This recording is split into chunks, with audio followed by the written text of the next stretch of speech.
Les 25 et 26 février prochains, je serai à Montréal, le samedi 25 pour donner un stage de tarot ouvert à tous, même aux débutants, dont le sujet c'est la psychologie dans le tarot.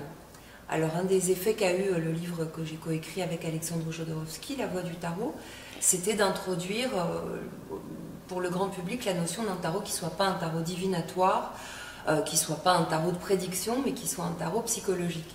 Mais évidemment, tout le monde n'est pas psychologue de métier ou de formation.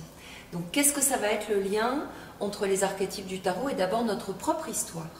Je pense que pour pouvoir lire un tarot dit psychologique à quelqu'un, pour aider quelqu'un à chercher les racines de son questionnement et éventuellement les raisons avec lesquelles il pourrait, ou les moyens avec lesquels il pourrait résoudre son questionnement dans son histoire personnelle, la première chose c'est évidemment qu'on puisse connecter le tarot avec notre histoire personnelle. Donc ce sera une journée qui sera consacrée aux arcanes majeures principalement, c'est-à-dire aux 22 étapes de ce cheminement du mat vers le monde, qui est comme une espèce de voyage initiatique à l'intérieur de soi-même, et où on trouve beaucoup d'archétypes personnels, comme la papesse qui pourrait être une grand-mère, l'impératrice qui pourrait être une mère jeune, belle et séduisante, la justice qui est une mère beaucoup plus équilibrée, des personnages masculins, mais où on trouve aussi des archétypes de situations. Par exemple, qu'est-ce qui se passe quand la maison Dieu s'ouvre et que deux personnages sortent? Est-ce qu'on parle d'une rupture, d'une catastrophe? Est-ce qu'on parle d'une naissance? Est-ce qu'on parle de la place relative d'un premier enfant par rapport à un deuxième enfant?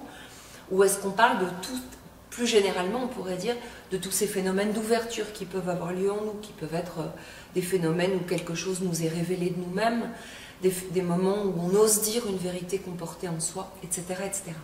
Donc en fait, le cheminement va être assez vaste, je pense que pour une journée, on aura de quoi faire.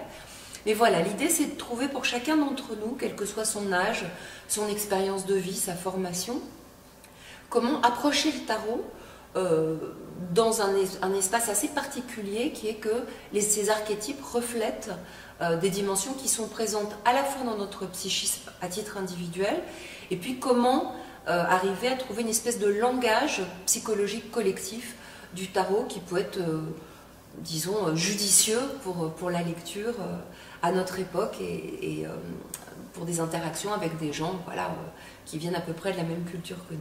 Ça, c'est le programme du samedi, ouvert à tous, c'est une journée complète. Je suis invitée, je le dis pour la deuxième fois, par Gonzalo Vilches Cabrera, qui est à la fois un tarologue de renom et puis un artiste, entre autres de théâtre, de grand talent, et qui est devenu un ami.